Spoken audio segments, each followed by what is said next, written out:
আসসালামু আলাইকুম ওরহমতুল্লাহি ওবরকাতুহু নাহমাদুহু ওয়া নুসাল্লি ওয়া নুসাল্লিমু আলা রাসূলিল কারীম। আম্মা বাদ। সুপ্রিয় দর্শক, সবাইকে স্বাগত জানাচ্ছি আপনাদের প্রিয় অনুষ্ঠান বিজয় টিভির জুমাবারের নিয়মিত আয়োজন পিএইচপি ইসলামের কথায়।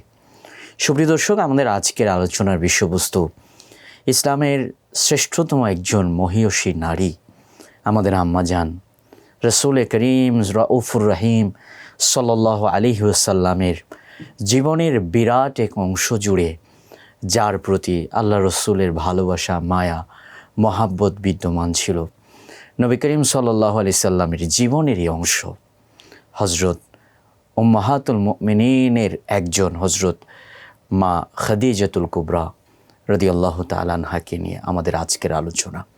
সুপ্রিয় দর্শক, আলোচনা করবার জন্য বরাবরের মতোই আজকেও আমাদের সাথে রয়েছেন আপনাদের প্রিয় আলোচক, ঢাকার ঐতিহ্যবাহী দ্বীনী শিক্ষা প্রতিষ্ঠান কাদেরিয়া তৈয়বিয়া কামিল মাদ্রাসার সম্মানিত উপাধ্যক্ষ হজরতুল্লাহ মুফতি আবুল কাসেম মোহাম্মদ ফজলুল হক। আসসালামু আলাইকুম রহমতুল্লাহ। ওয়ালাইকুম আসসালাম রাহমাতুল্লাহ। কেমন আছেন মোহতারাম? আলহামদুলিল্লাহ, ভালো আছি। মোহতারাম, আম্মাজান খাদিজাতুল কুবরা রাদিয়াল্লাহু তাআলা আনহা নিঃসন্দেহে ইসলামে তার যে অবদান, তার যেই অবস্থান, তার যেই প্রভাব, সেটা অনস্বীকার্য। আম্মাজান খাদিজাতুল কুবরা রাদিয়াল্লাহু তাআলা আনহার প্রতি রসুল আরবি সাল্লাল্লাহু আলাইহি ওয়াসাল্লাম তিনি কতটুকু মায়া করতেন, মহাব্বত করতেন, রসুল সাল্লাল্লাহু আলাইহি সাল্লামের বিভিন্ন হাদিস শুনলে আমরা তা বুঝতে পারি। তিনি বলতেন যে খাদিজা কুবরা রাদিয়াল্লাহু তাআলা আনহার প্রতি তার অগাধ ভালোবাসা ছিল এবং হযরত আয়েশার সামনে পর্যন্ত তিনি সেটা প্রকাশ করেছেন। তো ইসলামে হযরত খাদিজাতুল কুবরা রাদিয়াল্লাহু তাআলা আনহার যে অবদানটা আমরা দেখতে পাই, প্রথমেই উনি রাসূলুল্লাহ সাল্লাল্লাহু আলাইহি সাল্লামের উনি স্ত্রী হওয়ার পরেও ইসলামের বিভিন্ন মাসালা মাসাইল, বিভিন্ন বিষয় এবং ইসলামের ক্ষেত্রে ওনার একটা বিরাট অবস্থান বা প্রভাব আছে।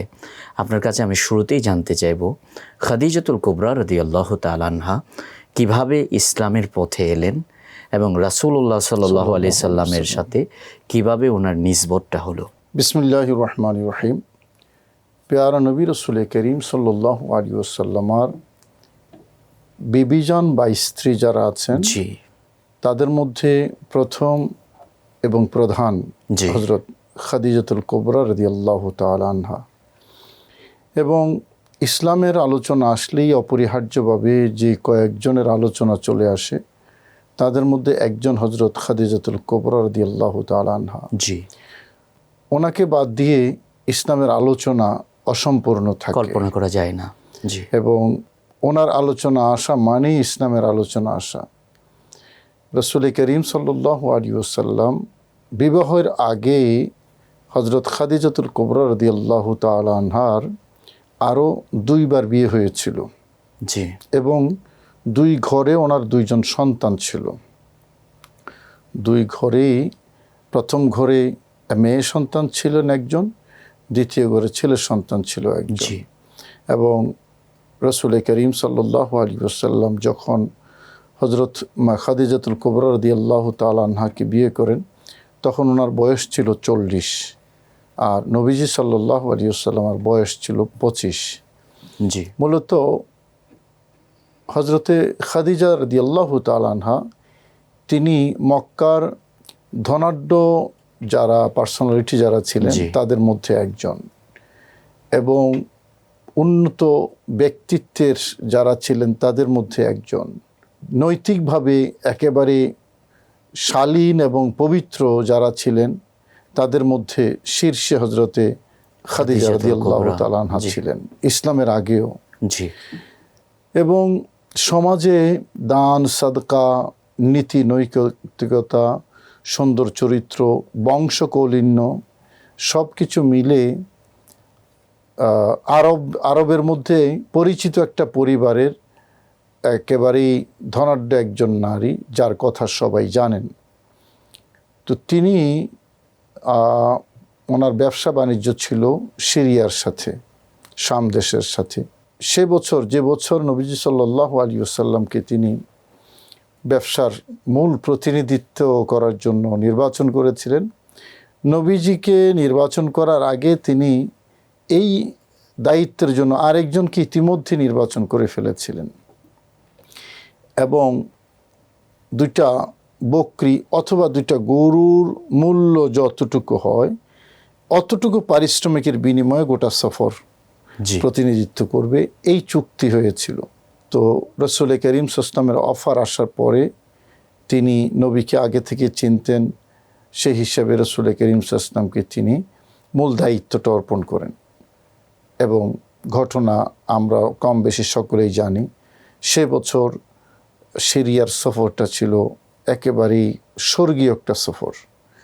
সঙ্গী সাথী যারা ছিলেন তারাও নবীজির অলৌকিকত্ব দেখেছেন। একটা মেঘমালা নবীজিকে ছায়া দিত, গাছের নিচে সবাই ছায়াতে বসেছেন, জায়গা নেই আর, মানে গাছের যতটুকু ছায়া ততটুকু অকুপাইড হয়ে গেছে। এখন নবীজি আসলেন তারপরে, এখন আর ছায়া নাই, নবীজি যেদিকে রোদ সেদিকে বসেছেন। ওই ইনস্ট্যান্টলি গাছের ছায়া ঘুরে তাদের থেকে নবীজির দিকে চলে গেছে। সুবহানাল্লাহ। এই যে মানে, এবং তখন যারা খ্রিস্টান একজন পাদ্রী উনি কি করেছেন, ভবিষ্যৎবাণী করেছেন আবু তালেবকে, বহাইরা, যে আপনি সতর্ক থাকবেন, ওনার ব্যাপারে আরবরা তার ক্ষতি করতে পারে, তিনি ভবিষ্যতে নবী হবেন। এই সব কিছু মিলে ওই সফর থেকে আসার পরে একদিকে মানে প্রচুর লাভ আসলো ব্যবসায়, দ্বিতীয়ত এই অলৌকিক জিনিসগুলো সঙ্গী সাথীরা হজরত মা খাদিজা রাদিয়াল্লাহু তাআলা আনহাকে বলেছেন। রাসূল করিম সাল্লাল্লাহু আলাইহি ওয়াসাল্লামের প্রতি হজরতে মা খাদিজার একটা শ্রদ্ধা ভালোবাসা জমে গেছে। তো সেই হিসাবে হজরতে খাদিজা রাদিয়াল্লাহু তাআলা, 2টা বর্ণনা আছে, হজরতে মা খাদিজা নিজেই প্রস্তাব পাঠিয়েছেন, আরেকটা বর্ণনা আছে হজরতে খাদিজার এক বান্ধবী ছিলেন, তেনার নাম হলো নফিসা, সেই নফিসার মাধ্যমে প্রস্তাব পাঠানো হলো। রাসূল করিম সাল্লাল্লাহু আলাইহি ওয়াসাল্লাম হজরত খাদিজাকে চেনেন, জানেন, এবং চাচা আবু তালেব ছিলেন, তিনি তো মুরব্বী এবং আরবদের লিডার ছিলেন। জি মোহতারাম, হযরত খাদিজা রাদিয়াল্লাহু তাআলা আনহার সাথে রাসূল করিম সাল্লাল্লাহু আলাইহি সাল্লামের বিবাহের বন্ধনটা কিভাবে হলো, এটা নিয়ে আপনার কাছ থেকে আলোচনা শুনবো। আমাদের এই পর্যায়ে একটা বিরতি নিতে হচ্ছে। সুপ্রিয় দর্শক, আমরা এই পর্যায়ে নিচ্ছি ছোট্ট একটা বিরতি। আপনাদের প্রিয় অনুষ্ঠান পিএইচপি ইসলামের কথা থেকে ফিরছি অল্প কিছুক্ষণের মধ্যে, আমাদের সঙ্গেই থাকুন।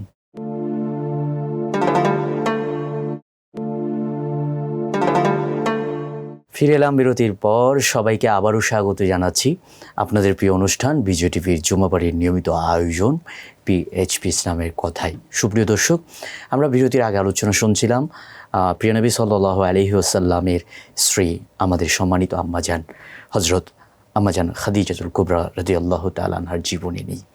ওনার সাথে রাসূল করিম সাল্লাল্লাহু আলাইহি সাল্লামের যেই বৈবাহিক বন্ধন সেটি কিভাবে ঘটেছিল তারই আলোচনা চলছিল।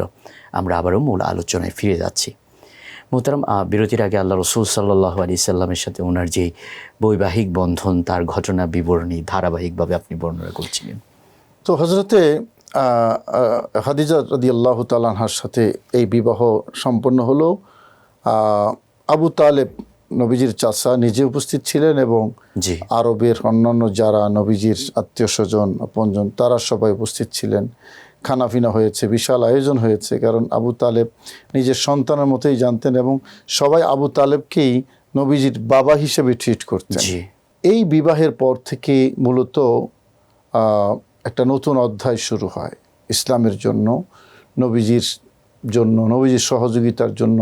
হজরতে মা খাদিজার যত ধন সম্পদ, তিনি কিন্তু মানে খুবই সমৃদ্ধশালী ছিলেন এবং আরবের তৎকালীন যারা ধনাঢ্য ব্যক্তি ছিলেন তাদের মধ্যে শীর্ষের একজন হজরত খাদিজা রাদিয়াল্লাহু তাআলা আনহা। এই টোটাল সম্পদ তিনি স্বামীর জন্য, নবীজির জন্য বিলিয়ে দিয়েছেন এবং নবীজিও হজরতে মা খাদিজাকে সেভাবেই ভালোবাসতেন এবং অর্থাৎ জীবন দেওয়ার জন্য প্রস্তুত ছিলেন মা খাদিজা। যখন শিয়াবে আবি তালেবের মধ্যে 3 বছর এই হেসার যেটাকে বলা হয় অবরোধ, বয়কট, হেসারে আবু তালেবের মধ্যে অবরোধ প্লাস বয়কট, এই আরবের লোকের আবু জেহেল নবীকে বয়কট করবে। নবীর সাথে নবীর ফ্যামিলি মেম্বার এবং নবীর বংশের জি টোটাল 40 জন, শুধু সবাই মুসলমান না, এখনও ইসলাম ধর্ম গ্রহণ করেন নাই সেরকমও অনেকেই নবীর দরদি হয়ে জি তারাও নবীজিকে সঙ্গ ছাড়েননি। যারা নবীজির সাথে ছিলেন, জি এই যে কি বর্ণনা, আসলে নবীজির শিয়াবে আবু তালেবের এই 3 বছরের করুণ অবস্থা খুব ছিল। করুণ, জি, মানে এটা যদি কেউ স্টাডি করে তাহলে স্থির থাকতে পারবেন না। গাছের পাতালতা খেয়েছেন, আল্লাহ এমনকি মাটির নিচ থেকে উটের চামড়া তুলে ধুয়ে মুছে, যে উটের চামড়ার মধ্যে মানে ময়লা ছিল, অপবিত্র জিনিস লেগেছিল, সেগুলো ধুয়ে তারপরে সেই অবরুদ্ধ যারা তারা খেয়েছেন। আল্লাহ তাদের মধ্যে একজন হজরতে খাদিজা রাদিয়াল্লাহু তাআলা আনহা ছিলেন। ওনাকে বলা হয়েছিল যে আপনি যাবেন কি না নবীজির সাথে। তিনি বললেন হ্যাঁ, আমি স্বেচ্ছায় নবীজির সাথে কারাবরণ করব। কারাবরণের মতো। এই যে অবরোধ এবং বয়কট, সেখানেও হজরতে খাদিজা ছিলেন এবং প্রতিটা সংকটে প্রতিটা বিপদে হজরতে খাদিজা রাসূল করিম সাল্লাল্লাহু আলাইহি ওয়াসাল্লামকে সঙ্গ দিয়েছেন, সাহস দিয়েছেন। জি যার কারণে হজরতে খাদিজা রাদিয়াল্লাহু তাআলা আনহার প্রতি নবীজির যে ভালোবাসার কথা আমরা জানি, এটা কিন্তু এমনি হয় নাই। গারে হেরা থেকে যখন নবীজি ফিরে আসলেন, নবীজির বুক কাঁপছে, সহিহ বুখারী শরীফে এসছে। তো হজরতে খাদিজাতুল কুবরা রাদিয়াল্লাহু তাআলা আনহা নবীকে সান্ত্বনা দিচ্ছেন, যে শব্দগুলো বলে খুবই মানে গুরুত্বপূর্ণ। নবীকে বলছেন, ইয়া আবুল কাসেম আবশির, ইয়া ইবনাল আম উসবুত, আপনি স্থির থাকুন। ফাওয়াল্লাযী নাফসু খাদিজা বিয়াদিহি, আল্লাহ শপথ করে বলছি, ইন্নী লা আরজু আন তাকুনা নাবিয়্যা হাদিহিল উম্মাহ, আমি বিশ্বাস করি এই উম্মতের আপনি নবী হবেন। ওয়াল্লাহি লা ইউখজিকাল্লাহু আবাদা, আল্লাহ কখনোই আপনাকে অপমান করবেন না। সুবহানাল্লাহ। ইন্নাকা লা তাসিলুর রাহিমা, আপনি আত্মীয়তার সম্পর্ক অটুট রাখেন। ওয়া তাসদুকুল হাদিসা, আপনি সত্য কথা বলেন। ও তাহমিলুল কাল্লা, আপনি বোঝা বহন করে সহযোগিতা করেন। ও তাকরি উদ্দাইফা, আপনি মেহমানকে মেহমানদারি করেন। ও তুঈনু আলা নওয়াইবিল হক, এবং যখন সংকট তৈরি হয় আপনি হকের পক্ষে লড়ে যান, সাহায্য করেন। সুবহানাল্লাহ। এই কথাগুলো বলে হজরতে খাদিজা রাদিয়াল্লাহু তাআলা নবীকে সাহস জুগিয়েছেন। সেই একটা গুরুত্বপূর্ণ সময়ে এভাবেই প্রতিটা ইভেন্টে, জীবনের প্রতিটা বাঁকে বাঁকে হজরতে খাদিজা রাদিয়াল্লাহু তাআলা আনহা নবীজিকে সাহস জুগিয়েছেন এবং নবীজির সাথে ছিলেন। নবীজি সাল্লাল্লাহু আলাইহি ওয়াসাল্লামের সাথে হজরতে খাদিজা রাদিয়াল্লাহু তাআলা আনহার যে দীর্ঘ দাম্পত্য জীবন, 40 থেকে 50 এবং তারও বেশি, আরও বেশি রসুল করিম সাল্লাল্লাহু আলাইহি ওয়াসাল্লামের সাথে দাম্পত্য সম্পর্ক, যতদিন পর্যন্ত কোনো কিতাবে 15 বছরের কথাও আছে। জি তার মানে 40 থেকে 15 যদি হয় তাহলে 50-55 বছর নবীজির এই জাহিরি জীবন নবীজির ছিলেন 63 বছর, আমরা সকলেই জানি। তার মানে জীবনের গুরুত্বপূর্ণ অংশ হজরতে খাদিজা রাদিয়াল্লাহু কঠিন তাআলা মুহূর্তগুলো ওনার সাথে কাটিয়েছেন। তাইলে এই যে সময় রসুল করিম সাল্লাল্লাহু আলাইহি ওয়াসাল্লামের সাথে ছিলেন, এই সময়টুকুতে নবীজি আর দ্বিতীয় বিবাহ করেননি এবং হিজরতের আগে হজরতে খাদিজা রাদিয়াল্লাহু তাআলা ইন্তেকাল করা পর্যন্ত নবীজি এই এক স্ত্রী নিয়েছিলেন এবং এই স্ত্রীর ঘরেই রসুল করিম সাল্লাল্লাহু আলাইহি ওয়াসাল্লামের সন্তানরা জন্মগ্রহণ করেছেন। একজন শুধু অন্য স্ত্রীর ঘর থেকে, আর বাকি নবীজির যত সন্তান সব 7 জন, মতান্তরে 6 জন এই হজরতে খাদিজা রাদিয়াল্লাহু তাআলা আনহার থেকেই হয়েছে। এবং রসুল করিম সাল্লাল্লাহু আলাইহি ওয়াসাল্লাম একবার বলেছিলেন, ইন্নী রুজিকতু হুব্বাহা, আমাকে খাদিজার ভালোবাসা রিজিক হিসেবে দেওয়া হয়েছে। সুবহানাল্লাহ সুবহানাল্লাহ। মানে রিজিক হিসেবে খাদিজার ভালোবাসা দেওয়া হয়েছে। এবং হযরত আয়েশা সিদ্দিকাকেও রাসূল করিম সাল্লাল্লাহু আলাইহি ওয়াসাল্লাম ভালোবাসতেন। হযরত মা খাদিজার ইন্তেকালের পরও নবীজির যে অন্য স্ত্রীগণ এসেছে, মা খাদিজার জায়গা কিন্তু নবীর হৃদয়ে অটুট ছিল।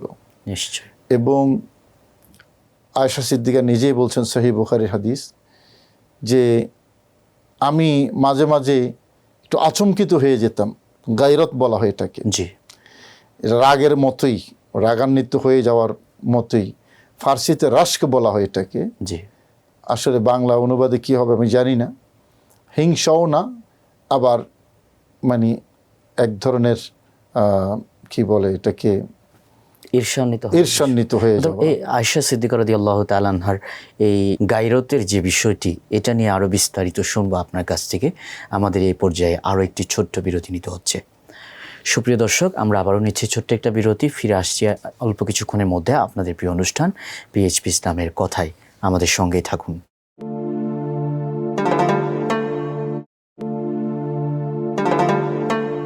সুপ্রিয় দর্শক, ফিরে এলাম বিরতির পর। আবারও সবাইকে স্বাগত জানাচ্ছি আপনাদের প্রিয় অনুষ্ঠান বিজয় টিভির জুমাবাড়ির নিয়মিত আয়োজন পিএইচপি ইসলামের কথায়। দর্শক, আমরা বিরতির আগে আলোচনা শুনছিলাম হজরত আম্মাজান খাদিজাতুল কুবরা রাদিয়াল্লাহু তাআলা আনহার জীবনী নিয়ে।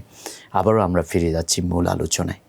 মোহতারাম, হজরত খাদিজা রাদিয়াল্লাহু তাআলা আনহা প্রসঙ্গে আয়েশা সিদ্দিকা রাদিয়াল্লাহু তাআলা আনহার সামনে যখন কোনো একটা বক্তব্য, কোনো কিছু পেশ করা হতো, বলা হতো, তখন ওনার মধ্যে একটা ঈর্ষান্বিত অবস্থা বা একটা গায়রতের পরিবেশ দেখা যেত। এটা নিয়ে বলছিলেন। জি, তো তিনি বলছেন যে আমার এত গায়রত, এত ঈর্ষা অন্য কোথাও লাগতো না যতটা খাদিজার প্রতি লাগতো।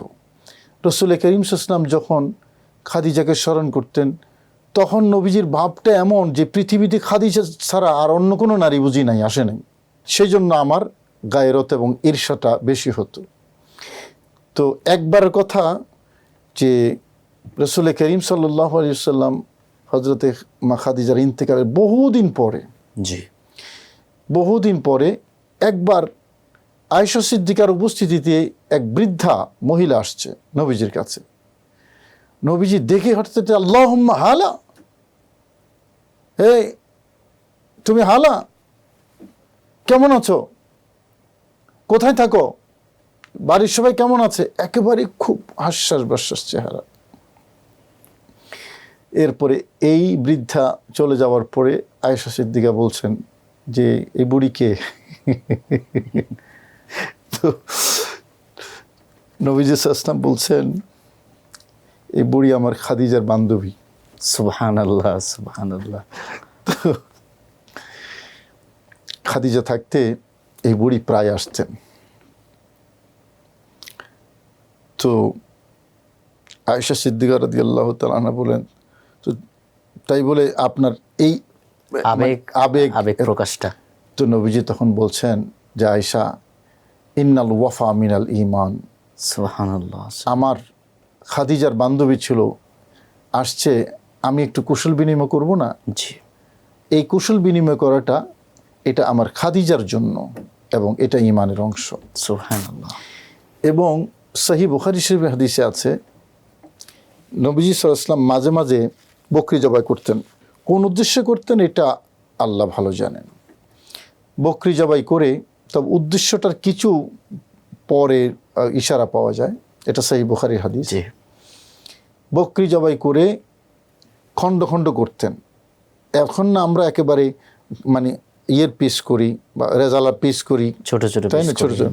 তখন পিস যেটা করা হতো, অর্থাৎ সিনা পা একটা পিস, দুই পা এক পিস, পিছনে ব্যাক সাইজ এক পিস, এইভাবে খণ্ড খণ্ড করা হতো। অঙ্গ ভিত্তিক করা হতো। তো রাসূল করিম সাল্লাল্লাহু আলাইহি ওয়াসাল্লাম এই অঙ্গ ভিত্তিক এটাকে টুকরা টুকরা করে প্রায় নবীজি পাঠিয়ে দিতেন খাদিজার বান্ধবী যারা ছিলেন তাদের কাছে। সুবহানাল্লাহ, সুবহানাল্লাহ। এটা সহিহ বুখারী শরীফের হাদিস। ইন্তেকালের পর, জি, তার মানে হযরতে খাদিজা রাদিয়াল্লাহু তাআলা আনহার পরে নবীজি আরও একাধিক বিয়ে করেছেন, আমরা সকলেই জানি। সেই স্ত্রীগণ নবীজির ঘরে, কিন্তু খাদিজাকে ভুলেন নাই। এমনকি আশ্চর্য 10 বছর মা খাদিজার ইন্তেকালে প্রায় 10 বছর পর মক্কা বিজয়ের অভিযানে নবীজি যখন মক্কার অভিযান চলছে তখন নবীজি কোথা থেকে ওয়াচ টাওয়ারটা কোথায় তৈরি করবেন, ওয়াচ টাওয়ার যেখান থেকে নবীজি দেখবেন, জি, তো চারদিকে তো পাহাড়, মক্কা শরীফ আমরা সকলেই জানি চারদিকে পাহাড়। নবীজি ওয়াচ টাওয়ারটা তৈরি করেছেন হযরতে খাদিজার কবরের পাশে, মাজার শরীফের পাশে। অভিযান পরিচালনা করাও হলো আর কিছুক্ষণ মা খাদিজার কবরের পাশেও থাকা হলো। সুবহানাল্লাহ। মানে কীরকম ভালোবাসা থাকলে, এবং এটার যথেষ্ট কারণও আছে, কারণ নিজের জীবন বিলিয়ে দিয়েছেন ইসলামের। এবং একবার হযরত আয়েশা সিদ্দিকা, ওই যে গায়রাতের কথা বলছিলাম, তখন কেন আয়েশাকে এত ভালো, ওই খাদিজাকে এত ভালোবাসেন নবীজি, তখন বলছিলেন, আয়েশা, মানুষেরা যখন আমাকে ছুঁড়ে মেরেছে তখন আয়েশা আমাকে কাছে টেনে নিয়েছে, এবং খোদ আল্লাহ রাব্বুল আলামিন পর্যন্ত সালাম পাঠিয়েছেন। ওইটাতে আসছি আমি। মানুষেরা যখন আমাকে মাহরুম করেছে আয়েশা তখন আমাকে দান করেছে। সুবহানাল্লাহ। মানুষেরা যখন আমাকে অবহেলা করেছে খাদিজা রাদিয়াল্লাহু খাদিজা তাআলা, জি, তখন আমাকে সম্মান করেছে। এবং মানুষেরা যখন আমাকে অবিশ্বাস করেছে খাদিজা আমাকে বিশ্বাস করেছে। তো আমি খাদিজার প্রতি ঋণী থাকবো না কেন? অর্থাৎ সেই দুঃসময়ের সঙ্গিনী যিনি, তিনি ছিলেন খাদিজা। সে কারণে নবীজি এটা ভুলতে পারেন নাই। এবং হজনের খাদিজার ইন্তেকালের পূর্ব পর্যন্ত এই যে সংকটকালীন সময়, এই সংকটকালীন সময়ে সবচেয়ে বেশি সঙ্গ দিয়েছেন হযরতে খাদিজা রাদিয়াল্লাহু তাআলা আনহা। নিশ্চয় নিশ্চয়, জি, এবং একবার জিবরাইল আলাইহিস সালাম রাসূল করিম সাল্লাল্লাহু আলাইহি ওয়াসাল্লামের কাছে এসে আল্লাহর পক্ষ থেকে এবং জিবরাইলের পক্ষ থেকে সালাম দিয়ে গেছেন খাদিজাকে।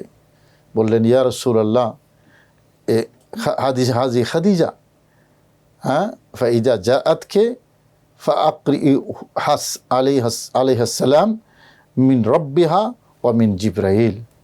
আপনি রবের পক্ষ থেকে এবং জিবরাইল পক্ষ থেকে খাদিজাকে সালাম দেবেন এবং খাদিজাকে একটা সুসংবাদ দেবেন।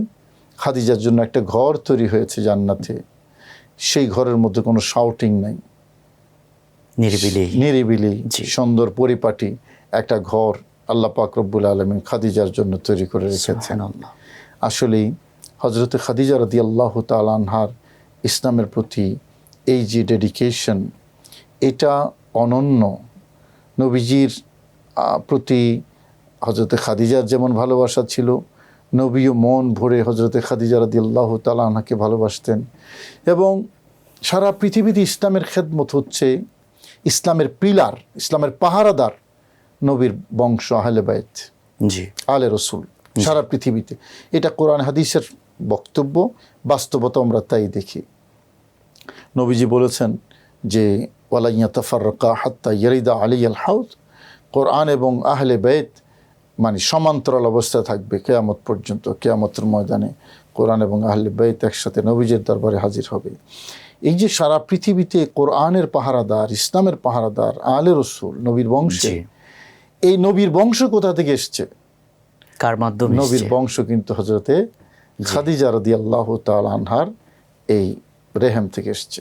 খুব সুন্দর বলছেন মোহতারাম। আপনার এই আলোচনাটা আমরা আরও শুনবো। আমাদের এ পর্যায়ে আরও একটি বিরতি নিতে হচ্ছে। সুপ্রিয় দর্শক, আমরা এই পর্যায়ে নিচ্ছি আবারও একটি ছোট্ট বিরতি। ফিরে আসছে অল্প কিছুক্ষণের মধ্যে আপনাদের প্রিয় অনুষ্ঠান পিএইচপি ইসলামের কথায়। আমাদের সঙ্গেই থাকুন।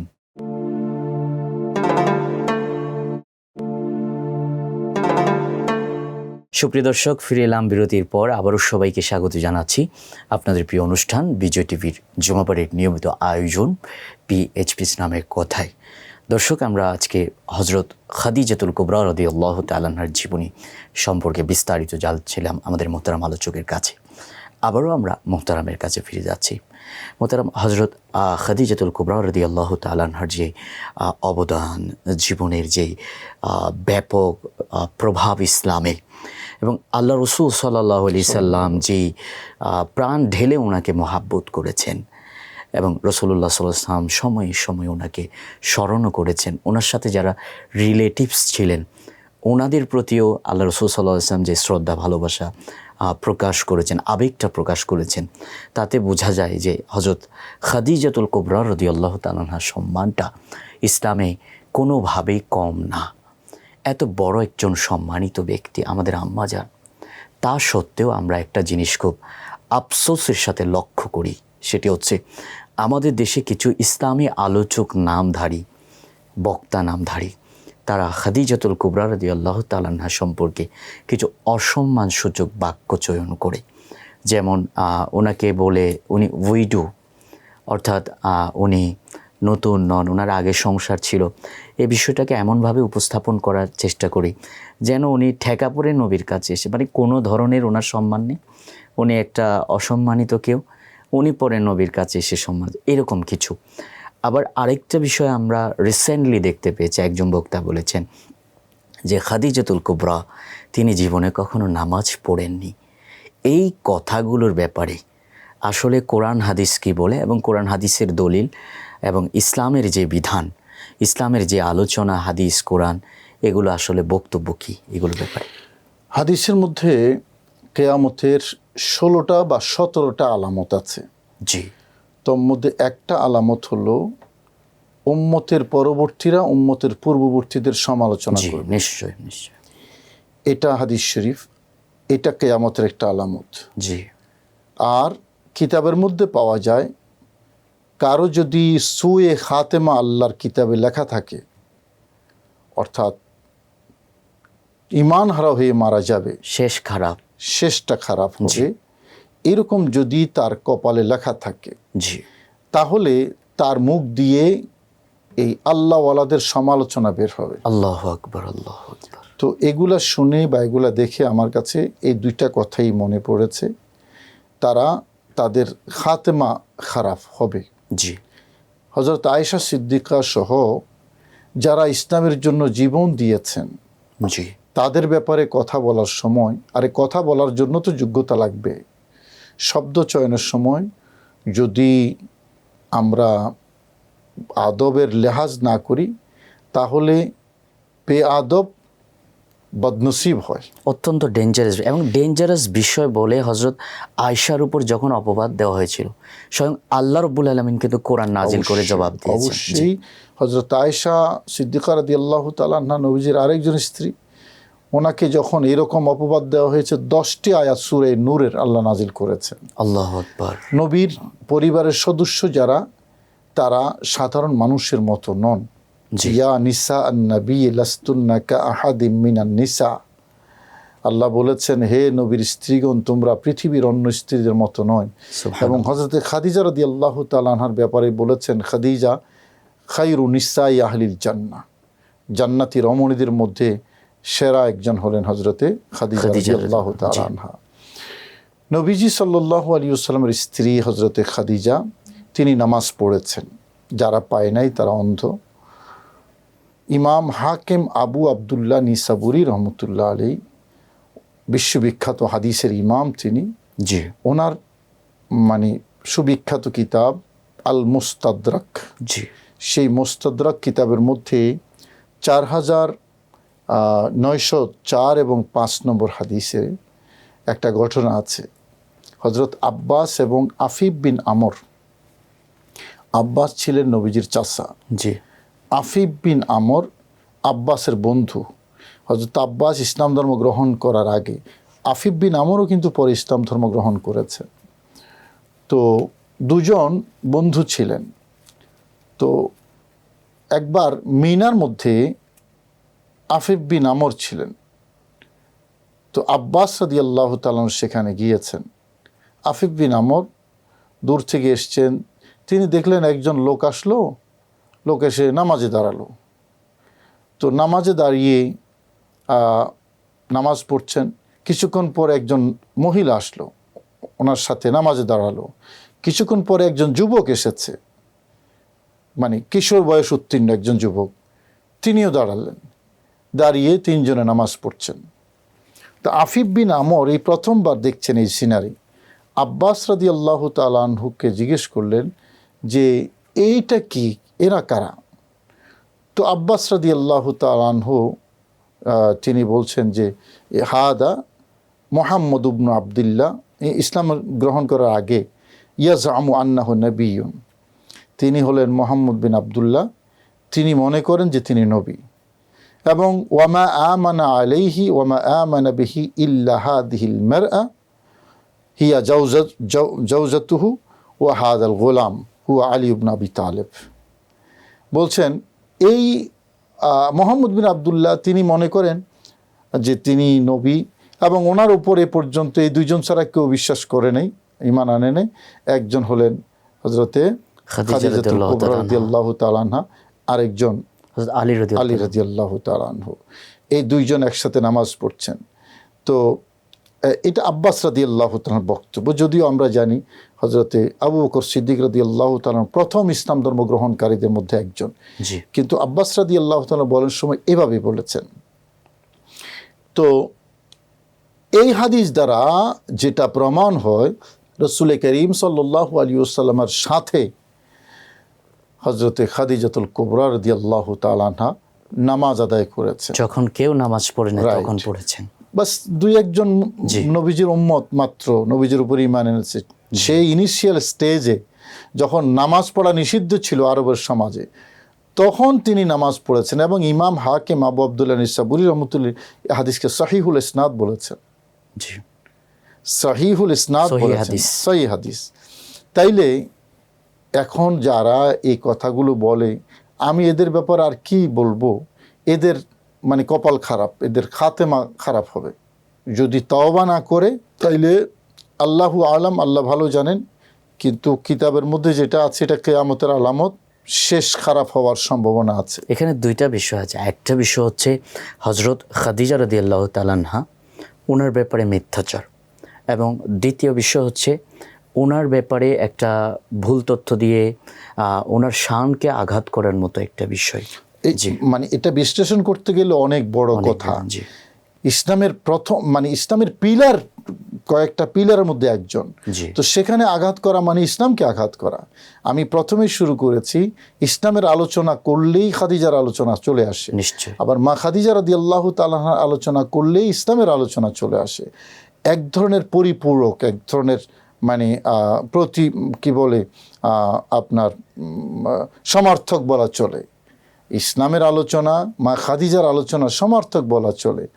তো সেই যে এরকম একজনের ব্যাপারে যদি বলা হয় যে তিনি জীবনে এক ওয়াক্ত নামাজও পড়েননি, এটা মানে চরম মাত্রার বেয়াদবি, নিঃসন্দেহে। এবং জাহেল ছাড়া, জাহেল মানে জাহেল, সর্বোচ্চ মানের জাহেল ছাড়া কেউ ওই শব্দ উচ্চারণ করতে পারবে না, বেয়াদব ছাড়া এই শব্দ উচ্চারণ করতে পারবে না। নিঃসন্দেহে খুব চমৎকার বলেছেন মোহতারাম, আপনাকে ধন্যবাদ জানাচ্ছি আমাদের আজকে অনুষ্ঠানের পক্ষ থেকে। জাযাকুমুল্লাহ খাইরা।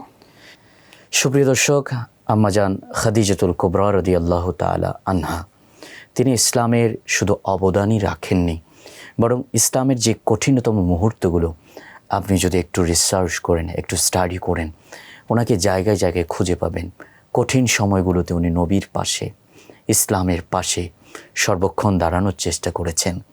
সেই মহিয়সী নারীর প্রতি আল্লাহ রাব্বুল আলামিন সালাম দিয়েছেন, জিবরাইল আমিন সালাম দিয়েছেন, এবং আমরাও জানাই হাজার লক্ষ কোটি সালাম।